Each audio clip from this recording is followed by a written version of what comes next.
Hi friends, എല്ലാവർക്കും Python ട്യൂട്ടോറിയലിലേക്ക് സ്വാഗതം. കഴിഞ്ഞ ട്യൂട്ടോറിയലിൽ നമ്മൾ എങ്ങനെയാണ് വേരിയബിൾസ് ക്രിയേറ്റ് ചെയ്യുന്നതെന്ന് പഠിച്ചു. ഇന്ന് ഈ ട്യൂട്ടോറിയലിൽ വേരിയബിൾ ഉണ്ടാക്കുമ്പോൾ നമ്മൾ ശ്രദ്ധിക്കേണ്ട കുറച്ച് കാര്യങ്ങളാണ്. അതായത് വേരിയബിളിൽ നമുക്ക് വേണമെങ്കിൽ ഇപ്പോൾ ഇതേപോലെ സ്ട്രിങ്സ്, മെസ്സേജ് എന്ന് പറയുന്ന ഒരു സ്ട്രിങ്സ് നമുക്ക് യൂസ് ചെയ്യാം. അതേപോലെ തന്നെ നമ്പേഴ്സ് യൂസ് ചെയ്യാം. പക്ഷെ നമുക്ക് സ്പെഷ്യൽ ക്യാരക്ടേഴ്സ് യൂസ് ചെയ്യാൻ പറ്റില്ല. ഇപ്പോൾ ഞാൻ മെസ്സേജ് _1 എന്ന് പറഞ്ഞ് ഒരു വേരിയബിളിനെ ഡിക്ലെയർ ചെയ്തു. അതിനുശേഷം അതിനകത്തേക്ക് 5 എന്ന് പറയുന്ന വാല്യൂ അസൈൻ ചെയ്തു. ഡിസ്പ്ലേ ചെയ്യുമ്പോൾ 5 എന്ന് പറയുന്ന വാല്യൂ ഡിസ്പ്ലേ ആയി. പക്ഷേ ഈ 1 എന്ന് പറയുന്ന വാല്യൂ ഒരു വേരിയബിളിൻ്റെ തുടക്കത്തിൽ നമുക്ക് യൂസ് ചെയ്യാൻ സാധിക്കത്തില്ല. അതായത് ഇപ്പോൾ 1 മെസ്സേജ് എന്ന് കൊടുത്തു കഴിഞ്ഞാൽ അവിടെ ഒരു ഇൻവാലിഡ് ടോക്കൺ എന്ന് പറയുന്ന ഒരു എറർ ആയിരിക്കും, ഒരു സിൻടാക്സ് എറർ ആയിരിക്കും ഇവിടെ ഉണ്ടാവുക. ഇങ്ങനെ നമുക്ക് ഒരു വേരിയബിളിൻ്റെ തുടക്കത്തിൽ നമുക്ക് നമ്പേഴ്സ് യൂസ് ചെയ്യാൻ സാധിക്കത്തില്ല. അതേപോലെ തന്നെ സ്പെഷ്യൽ ക്യാരക്ടേഴ്സ് നമുക്ക് ഒരു വേരിയബിളിൽ അസൈൻ ചെയ്യാൻ പറ്റത്തില്ല. അതായത്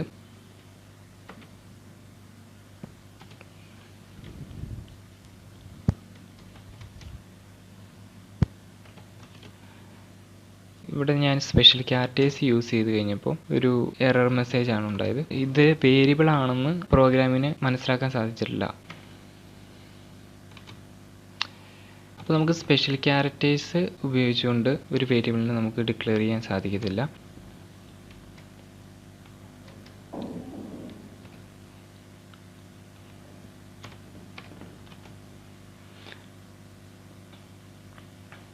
അപ്പം ഞാനിവിടെ *g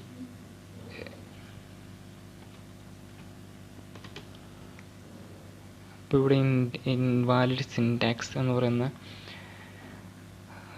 ഒരു എറർ വന്നിരിക്കുന്നത് കാണാം. നമുക്ക് സ്പെഷ്യൽ ക്യാരക്ടേഴ്സ് ഉപയോഗിച്ചുകൊണ്ട് ഒരു വേരിയബിളിൻ്റെ തുടക്കത്തിലോ അതിലെവിടെയാണെങ്കിലും അതിൻ്റെ ഇടയ്ക്ക് എവിടെയാണെങ്കിലും നമുക്കൊരു സ്പെഷ്യൽ ക്യാരക്ടേഴ്സ് യൂസ് ചെയ്യാൻ പറ്റത്തില്ല. ഇപ്പോൾ ഇവിടെ ഒരു എറർ വന്നിരിക്കുന്നത് കാണാം. നമ്മൾ സ്പെഷ്യൽ ക്യാരക്ടേഴ്സ് ഉപയോഗിച്ച് നമുക്ക് വേരിയബിളിനെ ഡിക്ലെയർ ചെയ്യാൻ ഉപയോഗിക്കത്തില്ല. അതേപോലെ തന്നെ വേരിയബിൾ എന്ന് പറയുന്നത് കേസ് സെൻസിറ്റീവ് ആണ്. കേസ് സെൻസിറ്റീവ് എന്ന് പറഞ്ഞാൽ ഇപ്പോൾ ഇവിടെ മെസ്സേജ് 1 എന്ന് പറയുന്നത് 5 ആയിട്ട് ഡിക്ലെയർ ചെയ്തു. ഞാനിവിടെ M ക്യാപിറ്റലാക്കി.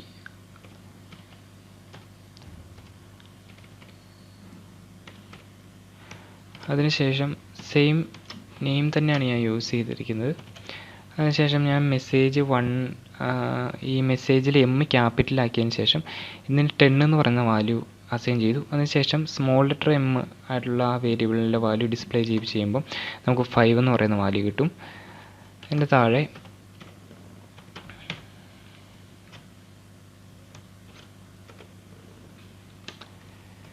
ക്യാപിറ്റൽ ലെറ്റർ മെസ്സേജ് 1 എന്ന് പറയുന്ന അതിലെ വാല്യൂ ഡിസ്പ്ലേ ചെയ്യുമ്പോൾ നമുക്ക് 10 എന്ന് പറയുന്ന വാല്യൂ ഡിസ്പ്ലേ അയക്കുന്നത് കാണാം. അതായത് വേരിയബിൾ എന്ന് പറയുന്നത് കേസ് സെൻസിറ്റീവ് ആണ്. അതായത് ലോവർ കേസിൽ എഴുതിയേക്കുന്ന വേരിയബിളും അപ്പർ കേസിൽ നമ്മൾ ഡിക്ലെയർ ചെയ്തിരിക്കുന്ന വേരിയബിളിൻ്റെയും രണ്ടായിട്ടാണ് പ്രോഗ്രാമിംഗ് ലാംഗ്വേജ് കണക്കാക്കുക. പിന്നെ അതുപോലെ തന്നെ നമുക്ക് വേരിയബിളിൽ സ്പേസുകൾ ഉപയോഗിക്കാൻ പറ്റത്തില്ല. ഇപ്പം ഞാൻ മെസ്സേജ് _1 എന്ന് യൂസ് ചെയ്തു. അതിന് പകരം ഞാൻ മെസ്സേജ് കഴിഞ്ഞ് ഒരു സ്പേസ് ഇട്ടതിന് ശേഷം 1 എന്ന് ഡിക്ലെയർ ചെയ്ത് കഴിഞ്ഞാൽ അവിടെ ഒരു ഇൻവാലിഡ് സിൻടാക്സ് എന്ന് പറയുന്ന ഒരു എറർ ആയിരിക്കും ഉണ്ടാവുക. വേരിയബിളിൻ്റെ ഇടയ്ക്ക് നമുക്ക് സ്പേസ് ഉപയോഗിക്കാൻ പറ്റത്തില്ല. അതേപോലെ തന്നെ പൈത്തണിൽ ചില കീവേഡ്സ് ഉണ്ട്. അതായത് ഒരു ഉദാഹരണത്തിന് ബ്രേക്ക് എന്ന് പറയുന്നത് ഒരു കീവേഡാണ് പൈത്തണിൽ യൂസ് ചെയ്യുന്നത്. അപ്പം നമ്മൾ കീവേഡ് സാധാരണ നല്ല ഐഡിയകൾ ഉപയോഗിക്കുകയാണെന്നുണ്ടെങ്കിൽ ആ കീവേഡ് പൈത്തൺ കീവേഡ് വന്നു കഴിയുമ്പോൾ അതിൻ്റെ ഈ വേരിയബിളിൻ്റെ ആ കീവേഡ് കൊടുത്തു കഴിയുമ്പോൾ അതിൻ്റെ കളറ് ചേഞ്ച് ചെയ്യുന്നതായിട്ട് കാണാം. ഇപ്പം നമ്മൾ നോട്ട് പാഡൊക്കെയാണ് നമ്മൾ പ്രോഗ്രാം ചെയ്യുന്നതെന്നുണ്ടെങ്കിൽ അതിൽ ചേഞ്ച് ആയിക്കൊള്ളണമെന്നില്ല. ഇപ്പോൾ ബ്രേക്ക് എന്ന് പറയുന്നത് പൈത്തൻ്റെ ഒരു കീവേഡാണ്. അതിനകത്തേക്ക് ഞാൻ 5 എന്ന് പറയുന്ന വാല്യൂ അസൈൻ ചെയ്ത് കഴിഞ്ഞാൽ അവിടെ ഒരു എറർ വരുന്നത് കാണാം. അതായത് പൈത്തണിൽ നമ്മൾ ഉപയോഗിച്ചിരിക്കുന്ന കീവേഡ്, അതേപോലെ തന്നെ ഫങ്ഷൻസിൻ്റെ നെയിം, എന്താണ് ഫങ്ഷൻ എന്ന് ഇനി നെക്സ്റ്റ് ട്യൂട്ടോറിയൽ പറയുന്നതായിരിക്കും. അപ്പോൾ നമ്മൾ പൈത്തണിൽ നമുക്ക് ഡിഫോൾട്ടായിട്ട് ചില ഫങ്ഷൻസൊക്കെ ഉണ്ട്. അപ്പോൾ അതൊക്കെ വേരിയബിളിൻ്റെ നെയിമായിട്ട് കൊടുത്തു കഴിഞ്ഞാൽ ഒരു എറർ ആയിരിക്കും ഉണ്ടാവുക. അപ്പോൾ നമുക്ക് നമ്മുടെ ഇഷ്ടത്തിനനുസരിച്ച് നമുക്കൊരു വേരിയബിളിന് നെയിം ചെയ്യാവുന്നതാണ്. അതായത് എനിക്കിപ്പം വേണമെങ്കിൽ n എന്ന് പറയുന്ന ഒരു വേരിയബിളിലേക്ക് ഒരു എന്തെങ്കിലും വാല്യൂ അസൈൻ ചെയ്യാവുന്നതാണ്. ഇപ്പം ഞാൻ ജോൺ എന്ന് പറയുന്ന ഒരു വാല്യൂ n എന്ന് പറയുന്ന ഒരു വേരിയബിളിലേക്ക് അസൈൻ ചെയ്തു. ഇപ്പം എന്നുകൊണ്ട് ഞാൻ ഉദ്ദേശിച്ച ഒരാളുടെ നെയിമാണ്.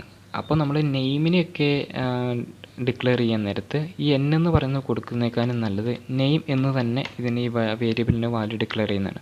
അതായത് നമ്മൾ വേരിയബിളിൻ്റെ ലെങ്ത് ഒത്തിരി കുറയാൻ വേണ്ടിയിട്ട് എന്നൊക്കെ ഡിക്ലെയർ ചെയ്ത് കഴിഞ്ഞാൽ ഇപ്പോൾ നമ്മൾ വലിയൊരു പ്രോഗ്രാമൊക്കെ എഴുതാൻ നേരത്ത് തൗസൻഡ്സ് അതിൽ കൂടുതൽ ലൈൻസ് ഓഫ് കോഡൊക്കെ നമ്മൾ ഒരു പ്രോഗ്രാമിലുണ്ടായിരിക്കും. അപ്പോൾ നമ്മൾ ആദ്യം എന്ന് പറയുന്ന ഒരു വേരിയബിളിനെ ഡിക്ലെയർ ചെയ്തു, അതിനുശേഷം പ്രോഗ്രാമിൻ്റെ ഏറ്റവും അവസാനമൊക്കെ ആയിരിക്കും നമ്മൾ ആ വാല്യൂ ആ വേരിയബിളിന് യൂസ് ചെയ്യുക. അപ്പോൾ ഈ എന്ന് പറയുന്നത് എന്ത് വേരിയബിളാണ്, നമ്പറാണോ നെയിമാണോ അല്ലെങ്കിൽ എന്തെങ്കിലും വാല്യൂ ആണോ എന്ന് വേറെ എന്തെങ്കിലും വാല്യൂ ആണോ എന്ന് നമുക്ക് മനസ്സിലാക്കാൻ പറ്റാതെ വരും. അപ്പം നെയിമെന്ന് നമ്മൾ ഡിക്ലെയർ ചെയ്യുന്ന വേരിയബിളിൻ്റെ നെയിം എന്ന് പറയുന്നത് മീനിങ് ഫുൾ ആയിരിക്കണം. അതേപോലെ തന്നെ ഒരുപാട് ലെങ്തി ആവാൻ പാടില്ല. അതായത് വേരിയബിളിൻ്റെ നെയിമായിട്ട് ഇപ്പം ഞാനിവിടെ നെയിം എന്ന് പറഞ്ഞ് ഉദ്ദേശിച്ചിരിക്കുന്ന ഒരാളുടെ പേരാണ്. അപ്പോൾ അത് തന്നെ നമുക്ക് വേണമെങ്കിൽ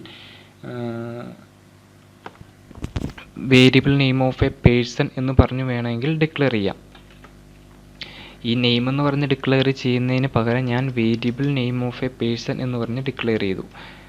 ഇങ്ങനെ ചെയ്താലും പ്രോഗ്രാമിംഗ് ലാംഗ്വേജ് പൈത്തൺ എററൊന്നും കാണിക്കത്തില്ല.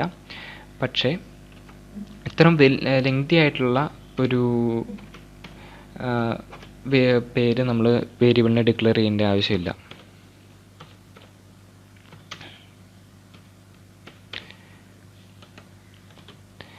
ഇപ്പോൾ രണ്ടിടത്തും നെയിം ജോൺ എന്ന് പറയുന്ന വാല്യൂ ഡിസ്പ്ലേ ആയിരിക്കുന്നത് കാണാം. അപ്പം ജോൺ എന്ന് പറയുന്ന നെയിമിലേക്ക് അസൈൻ ആയിട്ടുണ്ട്, അതേപോലെ ജോൺ എന്ന് പറയുന്ന വേരിയബിൾ നെയിം ഓഫ് എ പേഴ്സണിൽ അസൈൻ ആയിട്ടുണ്ട്. ഇപ്പം നമ്മൾ ഉപയോഗിക്കുന്ന വേരിയബിളിൻ്റെ നെയിം എന്ന് പറയുന്നത് ഇതേപോലെ ഒത്തിരി ലെങ്തി ആവാതെ സൂക്ഷിക്കുക, അതേപോലെ തന്നെ എന്നാൽ ഒത്തിരി ചെറുതുമാകാതെ നെയിം എന്ന് പറഞ്ഞ് ഡിക്ലെയർ ചെയ്യാതെ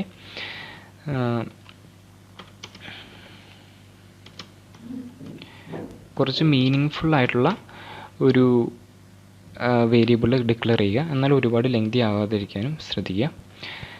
ഇത്രയൊക്കെയാണ് വേരിയബിളിനെ കുറിച്ച് വളരെ ബേസിക്സ് ആയിട്ടുള്ള പറയാനുള്ള കാര്യങ്ങൾ. വീഡിയോ കണ്ട എല്ലാവർക്കും നന്ദി. Please like, share and subscribe.